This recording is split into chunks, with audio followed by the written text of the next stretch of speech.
Minamahal kong mga kapatid kay Kristo, lalong-lalo na ang lahat ng mga miyembro ng Our Lady of the Sacred Heart Mission Station Community. Magandang gabi po sa inyo lahat.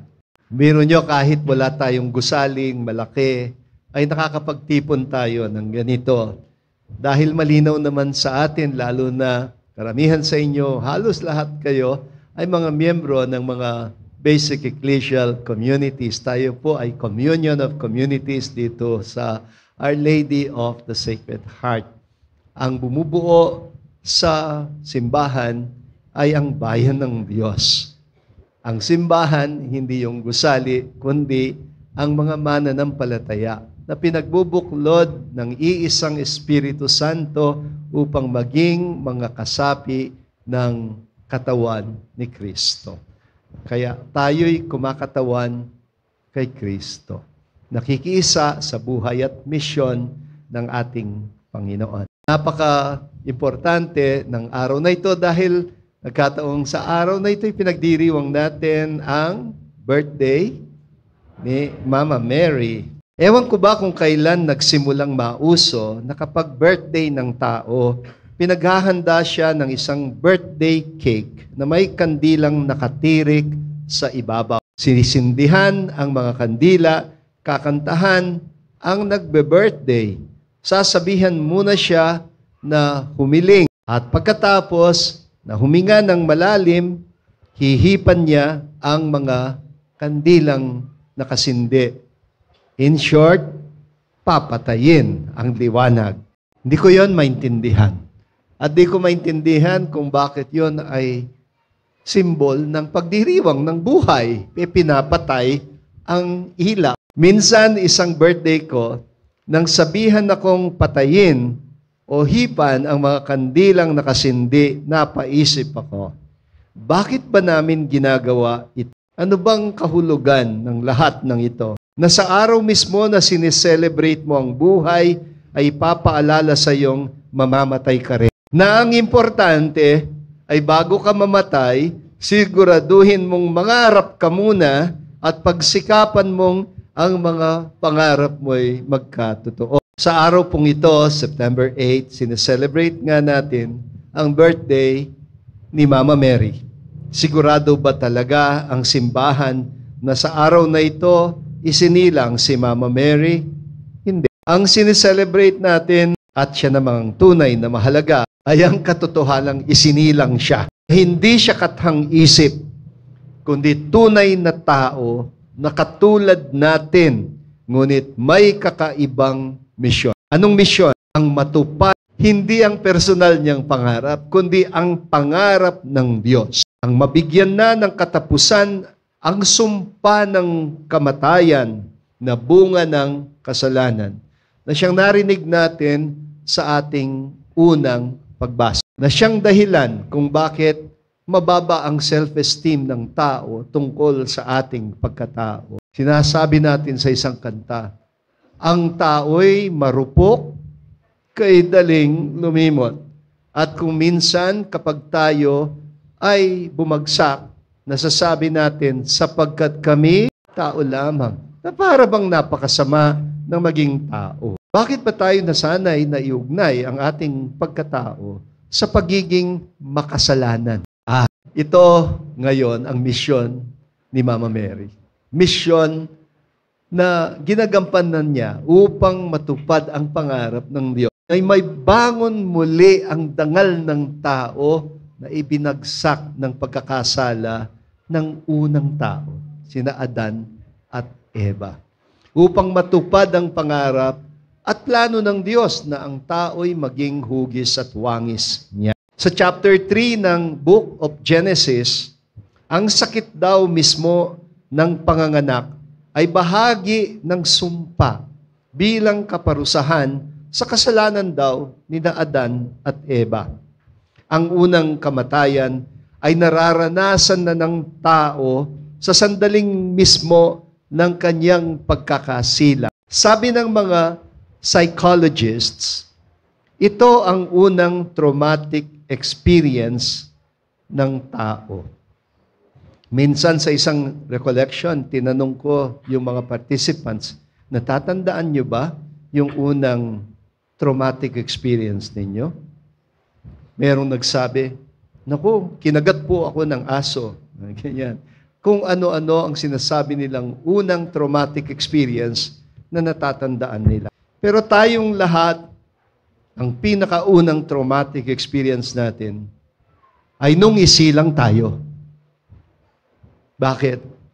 Kasi komportable na tayo sa tiyan, sa sinapupunan ng nanay. Yun ang comfort zone natin. Nakakalimutan natin na mas kung traumatic sa nanay ang manganak. Ang manganak daw, ang isang ina ay parang ang isang paa niya ay nasa hukay. At traumatic nga naman, kaya maraming nanay kapag nanganganak, ayoko na, sumisigaw siya, ganun. Tapos sa susunod na taon, ulit na naman. So kahit totoong traumatic sa nanay ang panganganak, huwag nating kakalimutan na di hamak na mas matindi ang trauma sa batang isinisilang mismo dahil wala pa siyang kamuwang-muwang sa mga nangyayari sa paligid niya. Kaya nga ho, lahat tayo ay merong likas na tinatawag na separation anxiety. Bata kapag iiwan ng anak, ang anak pag iiwan ng nanay, ay minsan nagkakaroon ng anxiety. Separation anxiety. Kasi ang simula ng buhay ay isang masakit na karanasan ng pagluluwal, pagkakahiwalay, separation. Kaya ang tawag natin sa brothers and sisters sa Tagalog ay kapatid. Kasi lahat naman tayo napatid lang, di ba? Nakakabit tayo sa sinapupunan ng ating nanay through an umbilical cord. At yun ay pinatid. Okay? Pinatid. Sineperate tayo. Kailangang matapos ang buhay ng tao sa sinapupunan upang magsimula ang buhay ng tao sa liwanag. Siguro, hindi nyo na maalala yung first traumatic experience ng kayo'y isilang. Kung pwede lang magkwento ang bata. Kung pwede lang magsalita kaagad ang bata pagkasilang niya, siguro ganitong sasabihin niya. Ewan ko ba kung anong nangyari na yon? Abay, payapa ako, tahimik ako, na lumalangoy sa loob ng tiyan ng nanay ko. Abay, minsan isang araw, bigla na lang pumutok yung nilalanguyan ko. Langoy ako ng langoy, nauubos ang tubig. Tapos biglang nakaramdam ako ng galaw. Para akong sinasakal, para akong tinutulak papalabas. Kumapit ako sa tiyan ng nanay ko. At sinabi kong, ayoko. At narinig ko, may tinig sa labas. At sinasabing, lumabas ka na riyan, anak. At biglang nakita ko ang sarili ko sa isang madilim na tunnel. Tunnel naman po talaga yun, hindi ba? Kaya marami sa mga near-death experience, ang dinidescribe nila, a dark tunnel with light at the end of the tunnel. Kasi ganyan naman nung isilang tayo. Dumaan tayo sa madilim na tunnel at sa labas ay may liwanag na naghihintay. At biglang tumambad sa atin ang isang kamay. Sinalo tayo at biglang sinampal ang puwit natin. At sumigaw siya ng, "It's a boy!" Ay, Panginoon ko, akala ko namatay na ako. Yun pala, kasisilang ko lang. Diba? Ang pagsilang, para siyang kamatayan. Pero sa totoo lang, simula pa lang ng buhay. Parang simula ng isang buhay na tigid din ng luha at pasakit. Pagkasilang pa lang daw ng tao, naghahanda na naman siyang mamatay. Bakit? Kailangan nating ulit na isilang at dumaan muli sa madilim na tunnel ng kamatayan. At sigurado ako, mayroon na namang kamay na naghihintay sa dulo ng tunnel at nagsasabing, labas ka na riyan, anak. Hindi yan kamatayan. Simula pa lang ng buhay na walang hanggan. Nagpa-practice lang pala tayo dito sa mundo. No? Sa panalangin nating Hail, Holy Queen, sinasabi natin sa ating mahal na ina, to you do we cry, poor banished children of Eve. Ano kasunod? To you do we send up our sighs, mourning and weeping in this valley of tears. Tears siya. Sa Tagalog, kung tatagalogin natin, ikaw nga ang tinatawagan namin o pinapanaw na taong anak ni Eva. Ikaw rin ang pinagbubuntong hininga namin, aming pagtangis, ng aming pagtangis, dini sa lupang bayang kahapis-hapis. Ang lalim na Tagalog. Ano? Ganito kasi ang sumpa sa lahat ng mga anak ng tao, mga anak ni na Adan at Eva, ang sumpa ng pagdurusa, sakit at kamatayan. Ang simula ng katapusan ng nasabing sumpa, ito ang ipinagdiriwang natin sa araw na ito. Sineselebrate natin ang kakaibang birthday, ang pagsilang ng Immaculada, isang pagsilang na hindi bunga ng kasalanan. Siya ang tinutukoy na babae na magtatagumpay, di hamak na mas matalino at hindi kayang linlangin ng kasinungalingan ni Satanas.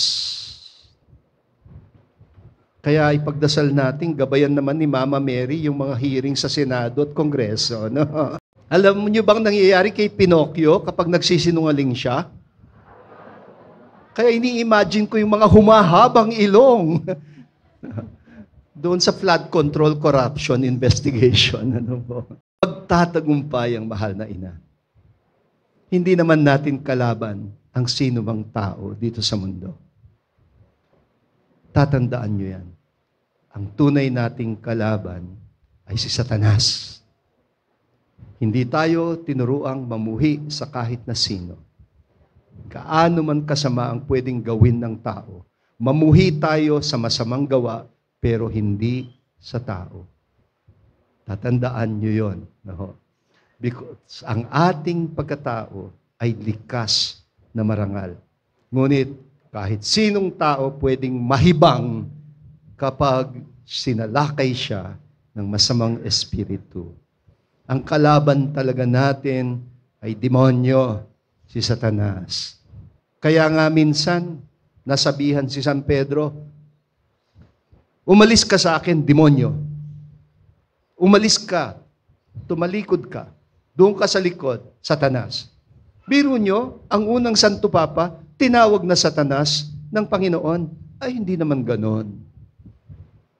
Ang kinakausap niya, hindi si Pedro, kundi si Satanas na sumasalakay kahit kay San Pedro. Kahit mukha kaming babanal-banal, pwede rin kaming salakayin ni Satanas. Kaya ipagdadasal niyo kami, na maging malakas din kami sa espiritual. Dahil ang labanan ay matindi. Kaya hindi palilin lang ang mahal na ina. Ang larawan natin ni Mama Mary, siya ang tatapak sa ulo ng mapanlinlang na kaaway. Siya ang magtatapos sa sumpa na dulot ng kasalanan at ang sumpang ito ay ang kamatayan. Dahil wala ng kamatayan sa bagong buhay na pangangako niya sa atin. Si Maria ang magiging tabernakulo. Siya ang kaban ng tipan.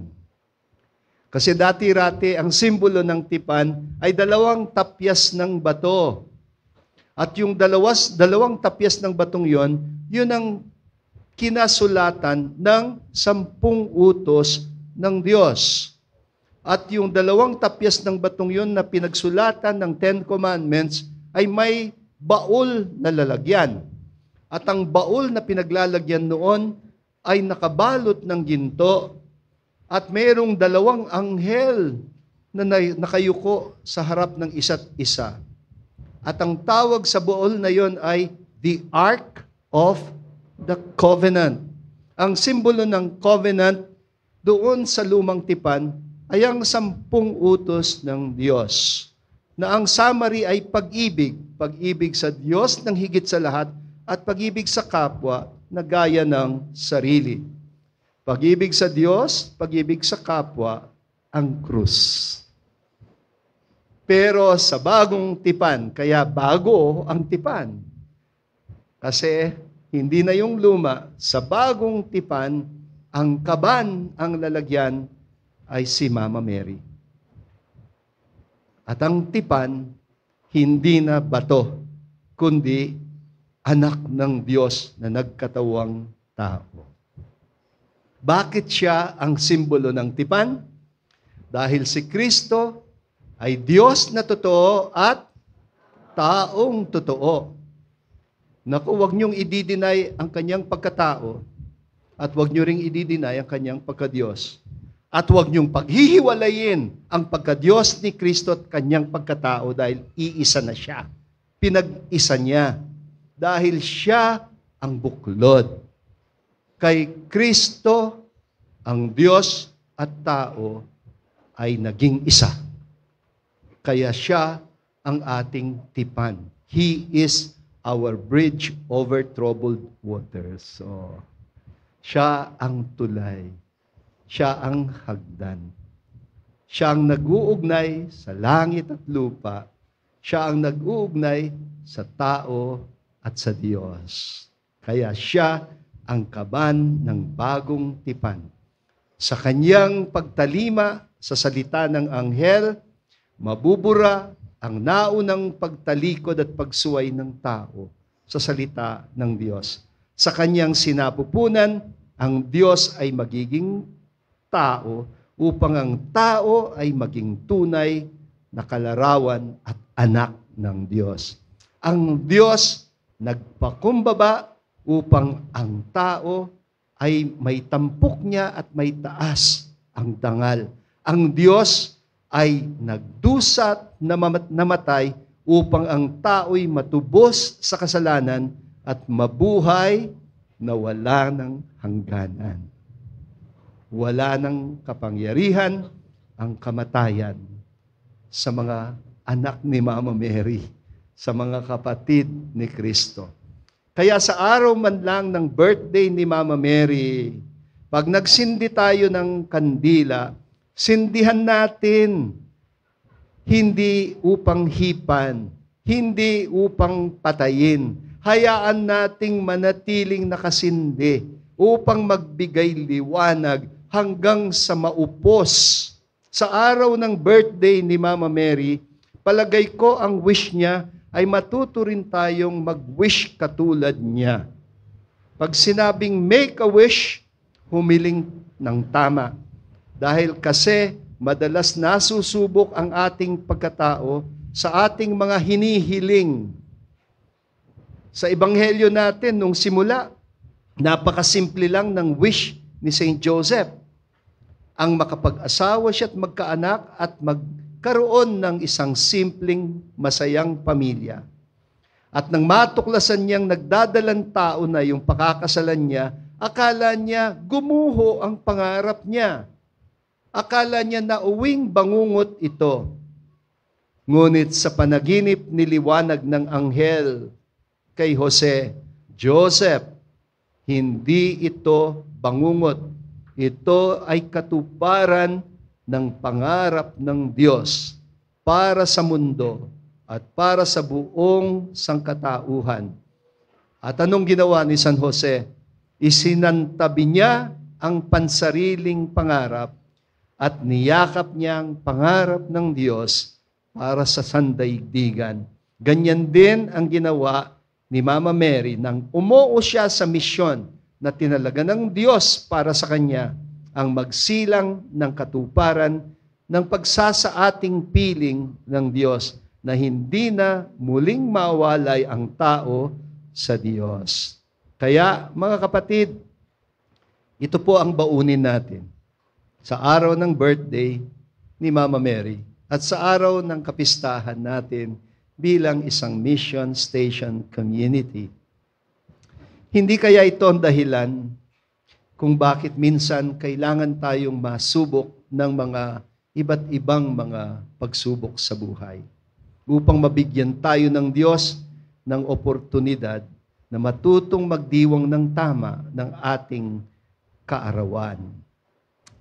Kung ibig nating magpaampon kay Mama Mary bilang kanyang mga anak, sana katulad niya, katulad ni Saint Joseph, lagi tayong matutong humiling ng tama, na hindi para sa katuparan lang ng pansarili nating mga interes, kundi para sa katuparan ng pangarap ng Diyos para sa sandaigdigan.